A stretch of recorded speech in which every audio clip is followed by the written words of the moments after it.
Assalamualaikum warahmatullahi wabarakatuh. Kami dari kelompok 5 dengan anggota 1. Ima Fatmawati, 2. Oktavia Nuryanti, 3. Amara Ada Safira, 4. Ramadhani.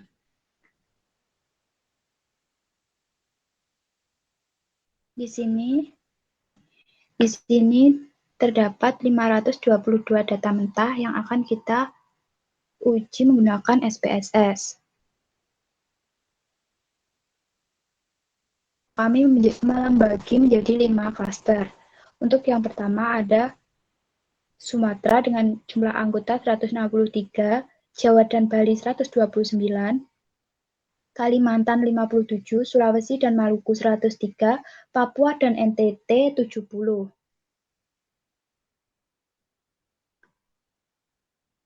Kami akan mengambil 10% data tersebut. Di sini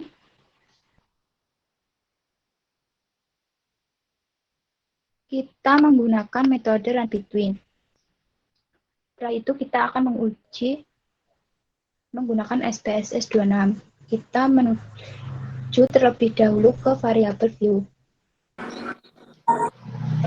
Selanjutnya, untuk tabel name kita kasih aset.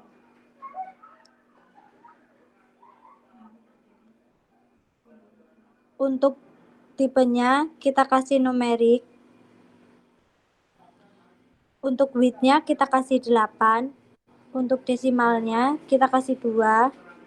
Untuk labelnya kita kasih total aset. Untuk values-nya kita kasih none. Untuk missing-nya kita kasih none. Kolomnya kita kasih 8. Highlight-nya kita kasih rect. Measure-nya kita ubah menjadi scale. Role-nya kita kasih input. Selanjutnya untuk tabel name kita kasih belanja. Tipenya kita kasih numerik, width-nya kita kasih 8, desimalnya kita kasih 2, labelnya kita kasih total belanja, values-nya kita kasih none, missing-nya kita kasih none, kolomnya kita kasih 8, highlight-nya kita kasih rect, measure-nya kita kasih ubah menjadi scale, role-nya kita kasih input. Selanjutnya untuk tabel name kita kasih score. Tipenya kita kasih numerik, width-nya kita kasih 8, desimalnya kita kasih 2, untuk labelnya kita kasih skor LKPD, values-nya kita kasih none, missing-nya none, kolomnya 8, highlight-nya kita kasih rect, measure-nya kita ubah menjadi scale, role-nya kita kasih input. Selanjutnya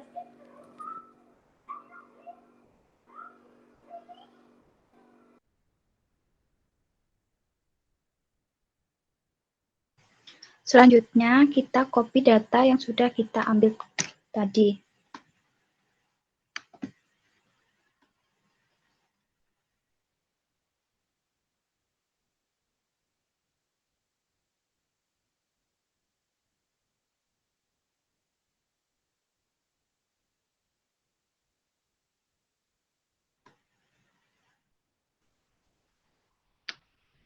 Kita copy terlebih dahulu datanya.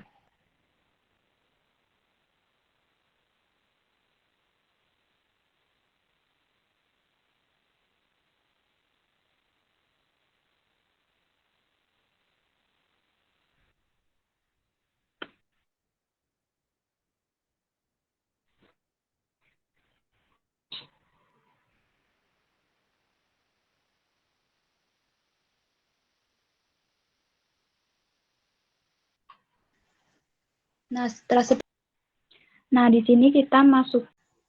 Kemudian selanjutnya kita ke analyze. Pilih regression, kemudian linear. Nah, setelah seperti ini, masukkan total aset ke independen, total belanja ke independen, skor LKPD ke dependen. Kemudian pilih statistik.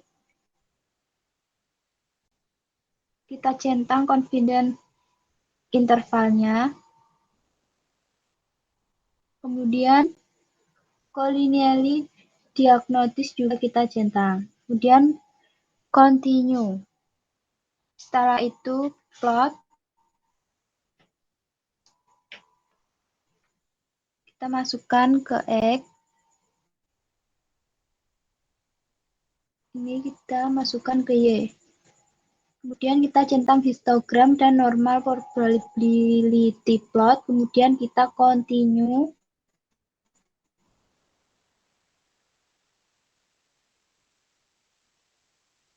Kita centang, kemudian kita continue. Selanjutnya pilih OK.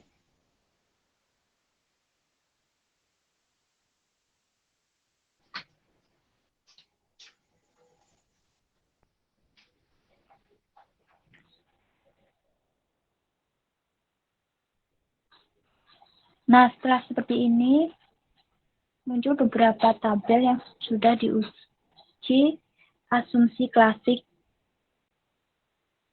tersebut.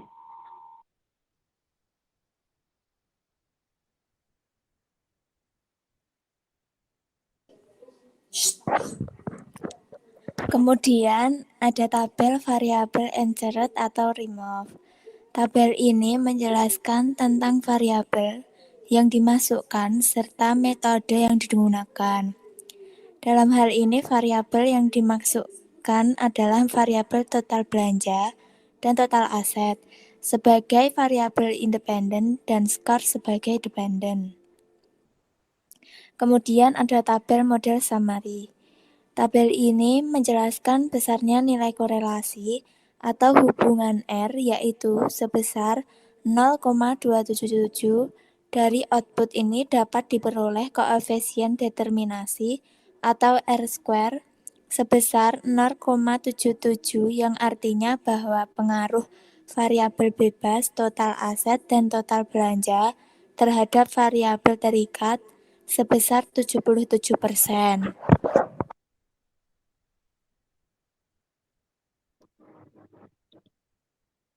Kemudian ada tabel ANOVA. Dari tabel ini dijelaskan bahwa nilai F hitung sama dengan 2.077 dengan tingkat signifikan sebesar 136. Kemudian kita masuk ke tabel koefisien. Diketahui nilai koefisien konstanta sebesar 2.061, sedangkan nilai total aset dan total belanja adalah 0,35 dan 134.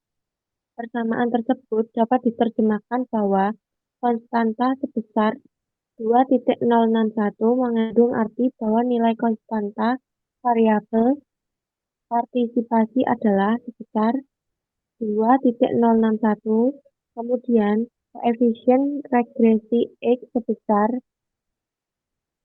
0,35 dan 134, menyatakan bahwa setiap penambahan 1% nilai total aset dan total belanja.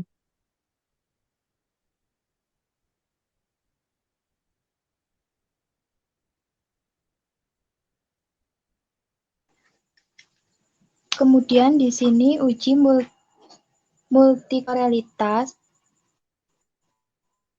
menunjukkan bahwa variabel independen memiliki nilai toleransi di atas 0,10 dan nilai FIB berada di bawah 10. Pada hasil tersebut dapat disimpulkan bahwa menguji multikorelitas penelitian tidak mengalami masalah. Kemudian untuk H0, tabel independen tidak berpengaruh terhadap variabel dependen. Kemudian hipotesis alternatif, variabel independen berpengaruh terhadap variabel dependen. Di sini kita bisa melihat tabel histogram menunjukkan bahwa data kita normal. Kemudian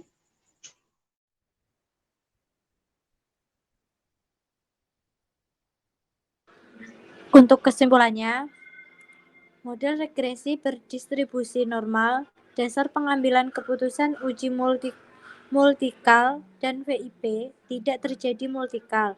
Jika nilai toleran lebih besar dari 0,1 dari nilai VIP lebih kecil dari 10, selanjutnya dilihat dari hasil output pada bagian koefisien. Di situ tertera nilai toleran dan VIP untuk F1 dan F2, nilai untuk X1 dan X2 lebih besar dari 0,1, kemudian nilai VIP F1 dan F2 juga lebih besar dari 0.